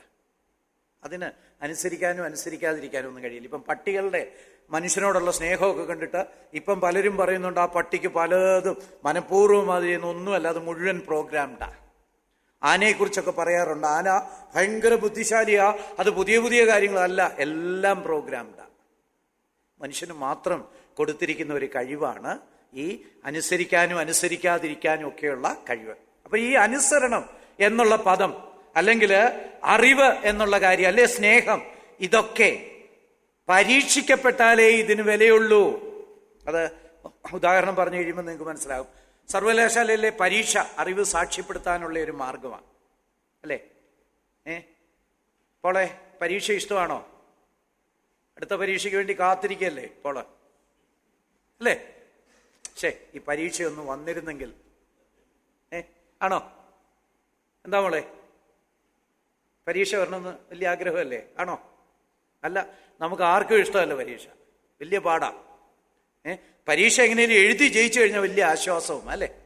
പരീക്ഷ ഒരു ഇൻകൺവീനിയൻ്റ് ആയിട്ട് നമുക്ക് തോന്നാവുന്ന കാര്യമാണ്. പക്ഷേ ഏതെങ്കിലും ഒരു യൂണിവേഴ്സിറ്റിയിൽ MBBS പരീക്ഷയില്ലെന്ന് പറഞ്ഞെന്ന് വിചാരിക്കുക. പരീക്ഷയില്ലാതെ തന്നെ MBBS ഡിഗ്രി കൊടുക്കും. ആ ഡോക്ടറെ അടുത്ത് നമ്മൾ പോകുമോ? ഒരു നെഞ്ചുവേദന. അപ്പോൾ ഓട്ടോയൊക്കെ പിടിച്ച് ഡോക്ടറുടെ ക്ലിനിക്കിൻ്റെ അവിടെ ചെന്നു. അപ്പോൾ അവിടെ എഴുതി വെച്ചിരിക്കുന്നു, ഡോക്ടർ KO രംഗൻ, MBBS ബ്രാക്കറ്റിൽ പരീക്ഷയില്ല യൂണിവേഴ്സിറ്റി. കയറുവോ? കയറിയാൽ അതുകൊണ്ട് തന്നെ ചിലപ്പം തട്ടിപ്പോവും അല്ലേ? ചേട്ടാ, ഈ പരീക്ഷ ജയിച്ചിട്ടില്ലാത്ത ഇവന്റെ അറിവുണ്ടെന്ന് എനിക്കെങ്ങനെ അറിയുന്നേ? പരീക്ഷ ജയിച്ചിരുന്നേ എനിക്കറിയാം.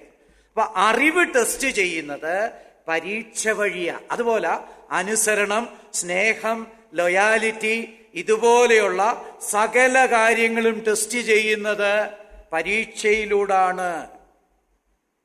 പരീക്ഷിക്കപ്പെട്ടില്ലെങ്കിൽ മനുഷ്യന്റെ ദൈവത്തോടുള്ള സ്നേഹം, അനുസരണം, വിശ്വസ്തത ഇതിനൊന്നും ഒരു മൂല്യം ഉണ്ടാകുകയില്ല. ആദാം ഭയങ്കര അനുസരണക്കാരനായിരുന്നു.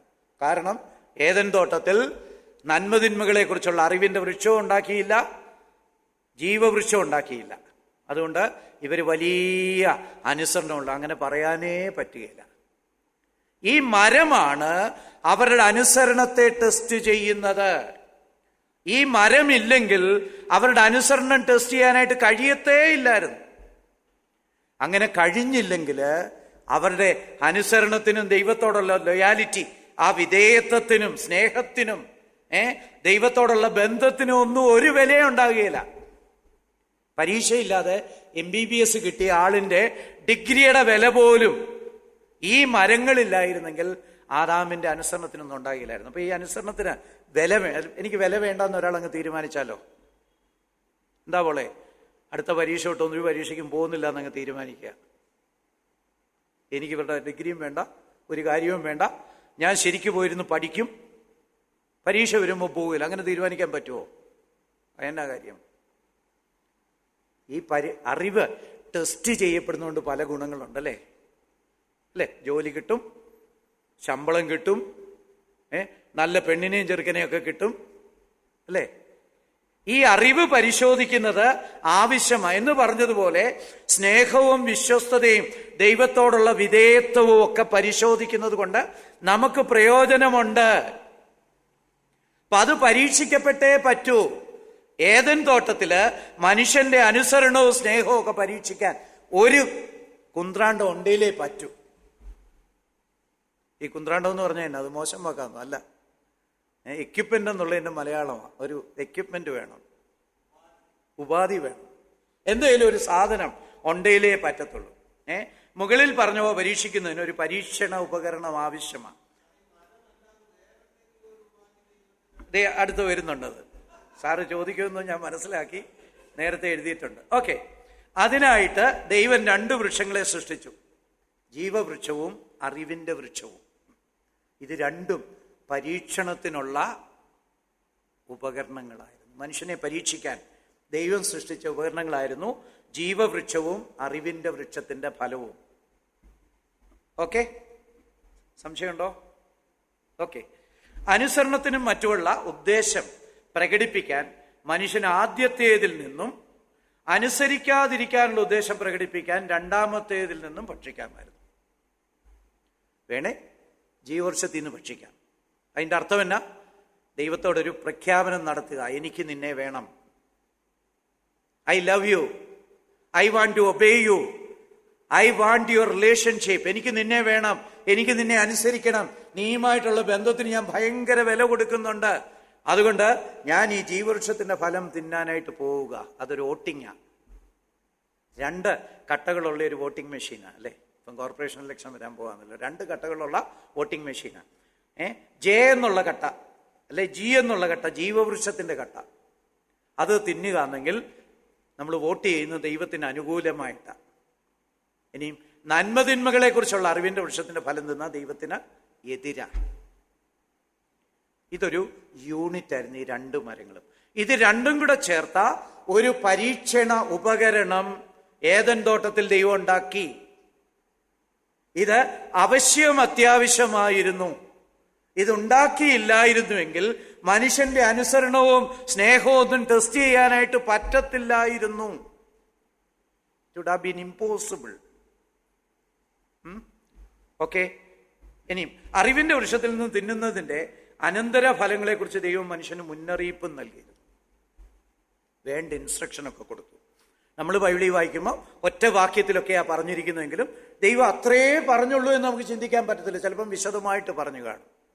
ഇത് ഇന്ന് തിന്നാൽ മരിക്കും, മരണമെന്ന് പറഞ്ഞാൽ ഇന്നതാണ്, അതുകൊണ്ട് ഇന്ന ഇന്ന കുഴപ്പങ്ങൾ വരും, മോനെ കുഴപ്പത്തിൽ ചെന്ന് ചാടരുതേ, ഭാവിയിൽ നിനക്ക് ഭാര്യയെ കിട്ടുമ്പം അവളോടുകൂടെ പറഞ്ഞേക്കണേ. അത് ഞാൻ തമാശ പറഞ്ഞാണ്. അന്ന് ഭാര്യയെ കിട്ടുമെന്നോ ഇല്ലയോ എന്നൊന്നും ആദമിന് അറിയണമെന്നില്ല അല്ലേ. പിന്നീട് ആ ദൈവം പറയുന്നത്, നീ തന്നെ ഇരുന്ന് ഈ ചൊറി കുത്തുന്ന ഒരു രസമുള്ള പരിപാടി അല്ല, അതുകൊണ്ട് എത്രയും പെട്ടെന്ന് പെണ്ണ് കെട്ടണം ഹെർമൻ സാറേ. അപ്പൊ ഇത് ദൈവം പിന്നീട് ആദമിനോട് പറയുക അല്ലെ. ഏതായാലും ഇവർക്കൊരു ഇൻസ്ട്രക്ഷൻ, കൃത്യമായിട്ട് ഒരു ഇൻസ്ട്രക്ഷൻ കൊടുക്കുക. തിന്നാൽ ഇങ്ങനെ, തിന്നില്ലേൽ ഇങ്ങനെ. സ്വതന്ത്ര ഇച്ഛാശക്തിക്ക് അനുസരണവും അനുസരണക്കേടും സാധ്യമാണെങ്കിലേ അർത്ഥമുള്ളൂ. ഫ്രീ വില്ല് ഉണ്ട്, പക്ഷെ പരീക്ഷണത്തിന് മാർഗമില്ലെന്ന് പറഞ്ഞാൽ ആ ഫ്രീ വില്ലിന് ഒരർത്ഥവുമില്ല. സ്വതന്ത്ര ഇച്ഛാശക്തി, തെരഞ്ഞെടുക്കാനുള്ള കഴിവുണ്ട്, പക്ഷെ ഇലക്ഷൻ നടത്തുകയെന്ന് വന്നാലോ,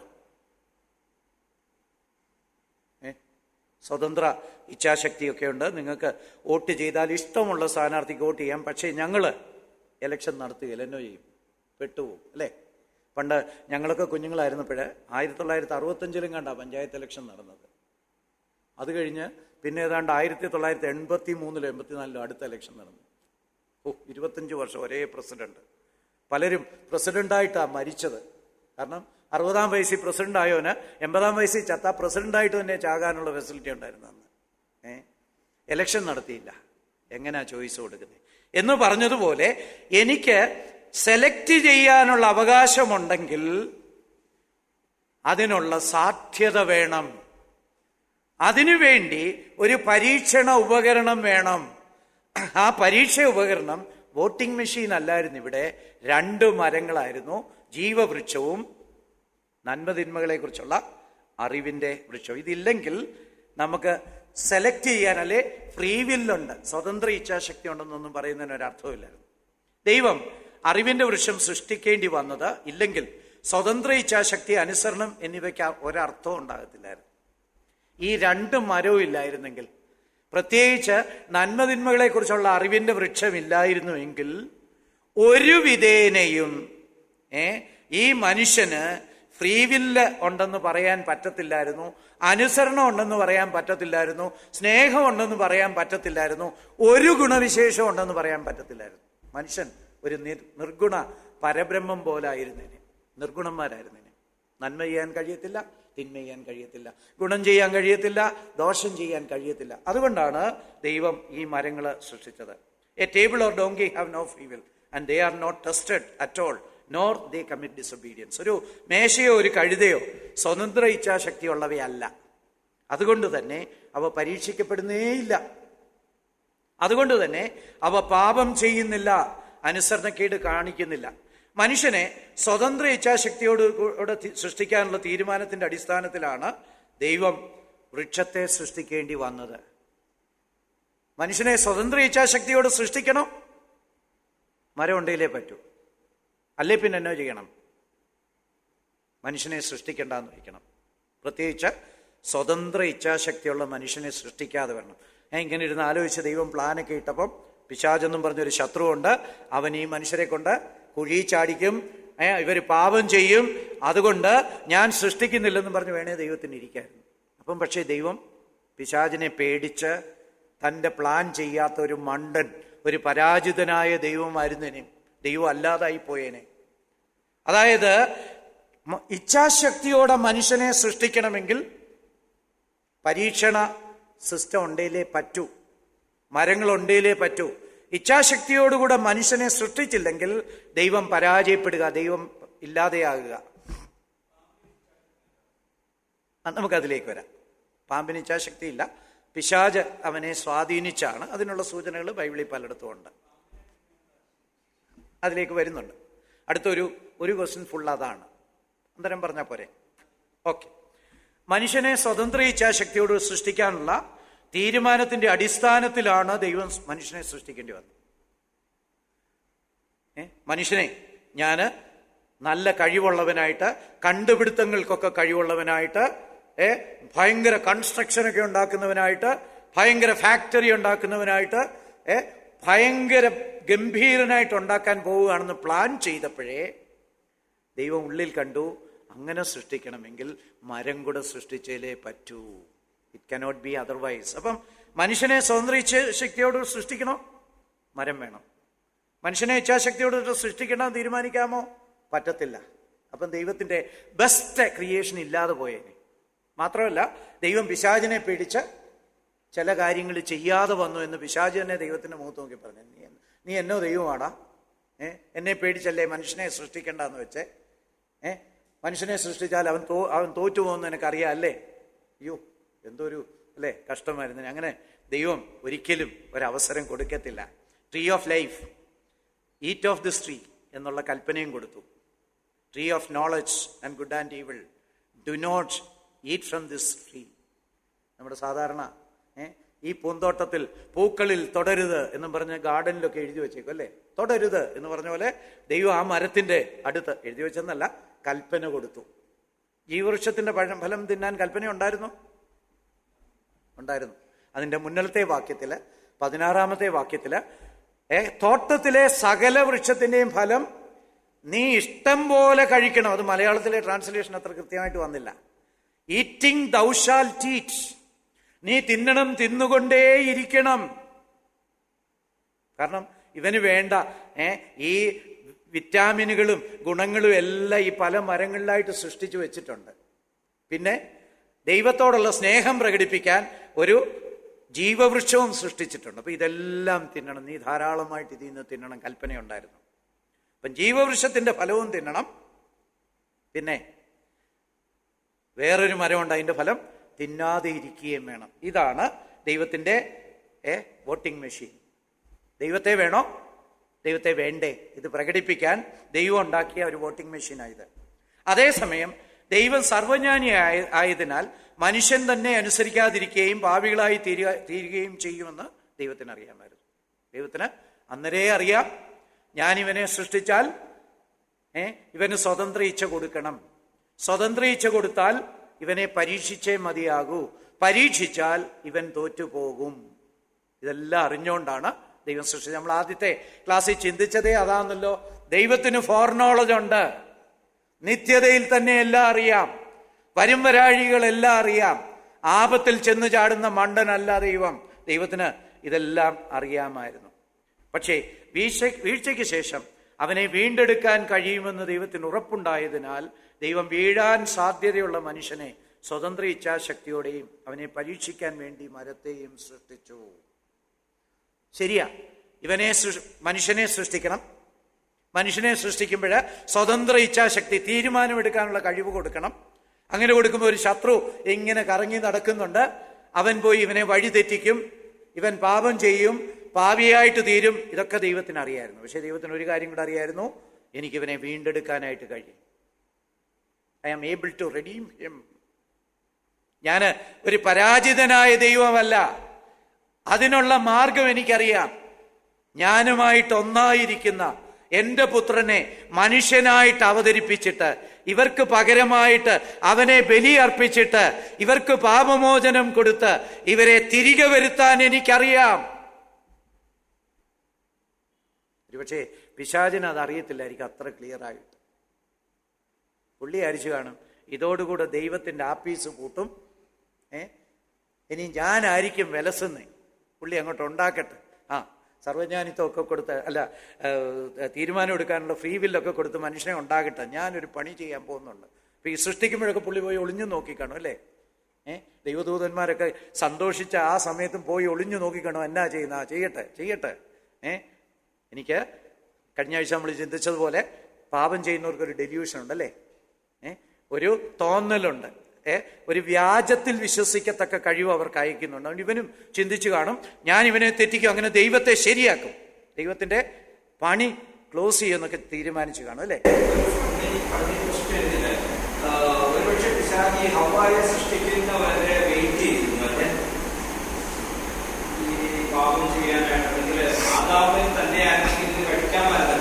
തീർച്ചയായിട്ടും. മാത്രമല്ല ഈ ഹവ്വയും കൂടെ വരുമ്പോഴായിരിക്കും ഇവന് പ്രൊക്രിയേഷനെ കുറിച്ചൊക്കെ ഒരു ഐഡിയ കിട്ടുന്നത്. അപ്പോൾ എടാ ഈ ദൈവം എന്തൊക്കെയോ ഉള്ളി കണ്ടോണ്ടാ ചെയ്യുന്നത്, തന്നെ ആരാധിക്കുന്ന വലിയൊരു കൂട്ടത്തെ ഉണ്ടാക്കാൻ പോവുക, എന്നാ പിന്നെ ശരിയാക്കിയേക്കാം. പിന്നെ ഹവ്വ ബലഹീനയുമായിരുന്നത് കൊണ്ട് അവന് കുറച്ചുകൂടെ എളുപ്പവുമായിരുന്നിരിക്കാം. ഇനിയും ഇതിനു മുമ്പ് എത്ര പ്രാവശ്യം ശ്രമിച്ചു എന്നുള്ളതിനെ കുറിച്ച് നമുക്ക് ബൈബിളിൽ സൂചനയില്ല.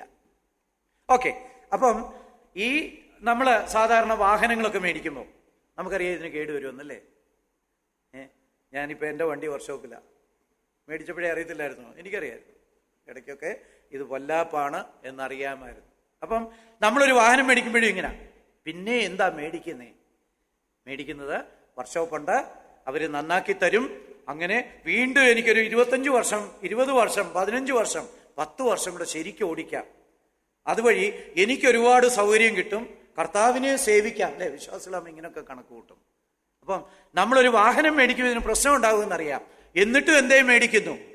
റിപ്പയർ ചെയ്യാമെന്നറിയാം. എന്ന് പറഞ്ഞ പോലെ ദൈവത്തിന് മനുഷ്യനെ സൃഷ്ടിച്ചപ്പോഴ്, മനുഷ്യന് ഫ്രീ വില്ല് കൊടുത്തപ്പോഴ്, അതോടുകൂടി അവനെ പരീക്ഷിക്കാനുള്ള ക്രമീകരണങ്ങൾ ചെയ്തപ്പോഴ് ദൈവത്തിന് ഒരു കാര്യം കൂടെ അറിയാമായിരുന്നു. എന്താ? ഇവൻ വീണാലും എനിക്കിവനെ ശരിയാക്കിയെടുക്കാൻ കഴിയും. തൻ്റെ എല്ലാ നിഷ്കളങ്കതയിലും ആദാമായിരുന്നതിനേക്കാൾ വളരെ ഉയർന്നവനായിരിക്കും വീണ്ടെടുക്കപ്പെട്ട മനുഷ്യനെന്നും ദൈവത്തിന് അറിയാമായിരുന്നു. ആദാമ് എത്ര കാലം നിഷ്കളങ്കനായിരുന്നു എന്ന് എനിക്കറിയത്തില്ല. ഈ ഇവരുടെ താൽമുടുകളിലൊക്കെ പറയുന്ന 7 വർഷം ആദാം ഒരു വിധത്തിലൊക്കെ പിടിച്ചു നിന്നതാണ് പറയുന്നത്. അതും ഹവ്വയും 7 വർഷം കഴിഞ്ഞാൽ അതിന് ബൈബിളിൽ പ്രമാണമൊന്നുമില്ല, എത്ര കാലമേലും ആകട്ടെ അല്ലേ. അപ്പം ഏതോ ഒരു കുറച്ച് സമയം ആദാം നിഷ്കളങ്കതയിലായിരുന്നു, പാപം ചെയ്യാത്ത അവസ്ഥയിലായിരുന്നു. ആ അവസ്ഥയിലുള്ളതിനേക്കാളും ഉയർന്ന തലത്തിലാണ് വീണ്ടെടുക്കപ്പെട്ട മനുഷ്യൻ. അയ്യോ, ഒരു സ്തോത്രം എന്ന് പറയുന്നേ. രക്ഷിക്കപ്പെട്ട ഒരാള് ആദം തൻ്റെ നിഷ്കളങ്കാവസ്ഥയിലായിരുന്നതിനേക്കാളും ഉന്നതനാ. ആണോ?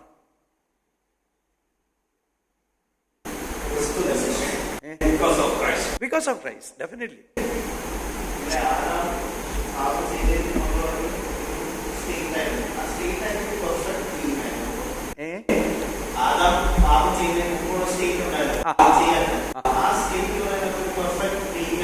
പെർഫെക്റ്റ് ബീയിങ് ആയിരുന്നു.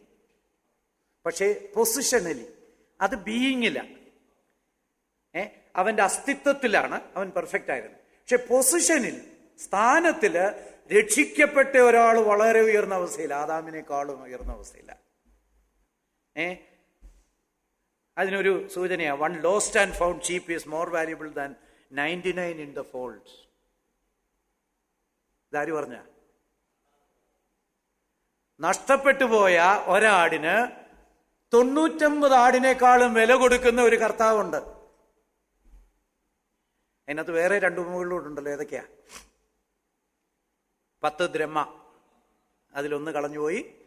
ഈ ദ്രഹ്മ എന്നൊക്കെ പറയുന്നതിന് തീരെ വിലയുള്ള സാധനമല്ല, എന്നാലും ഒരു ദ്രഹ്മ കളഞ്ഞു പോയപ്പോൾ അത് കണ്ടുപിടിച്ചു കഴിഞ്ഞപ്പോൾ ആഘോഷിക്കുക.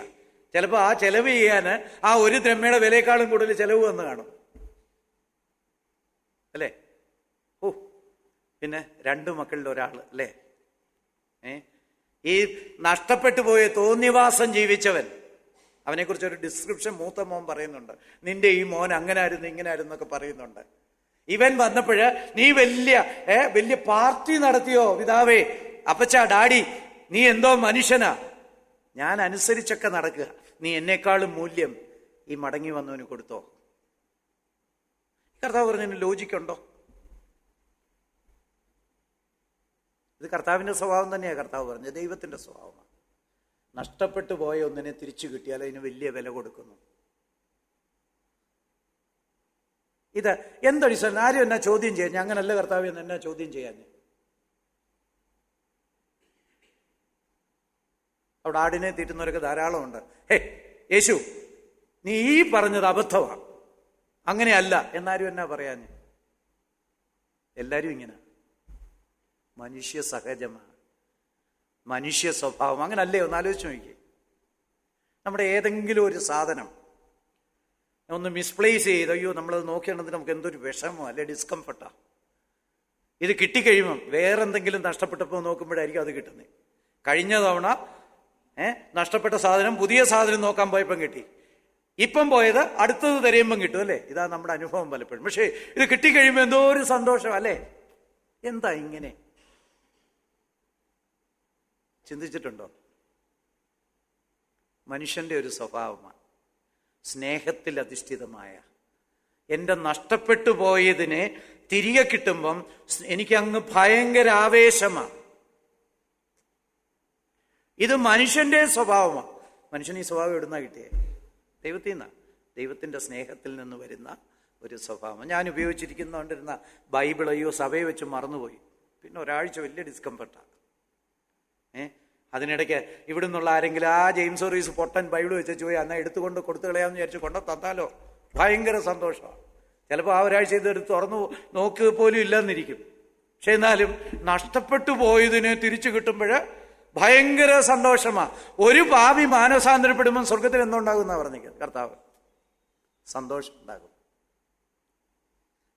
നഷ്ടപ്പെട്ടു പോയ ഒന്നിനെ തിരിച്ചു കിട്ടിയാൽ സ്വർഗത്തിൽ സെലിബ്രേഷനാ. ചിലർ ചോദിക്കും, ദൈവം ആകെ മൊത്തം പരാജയപ്പെട്ടില്ലേ?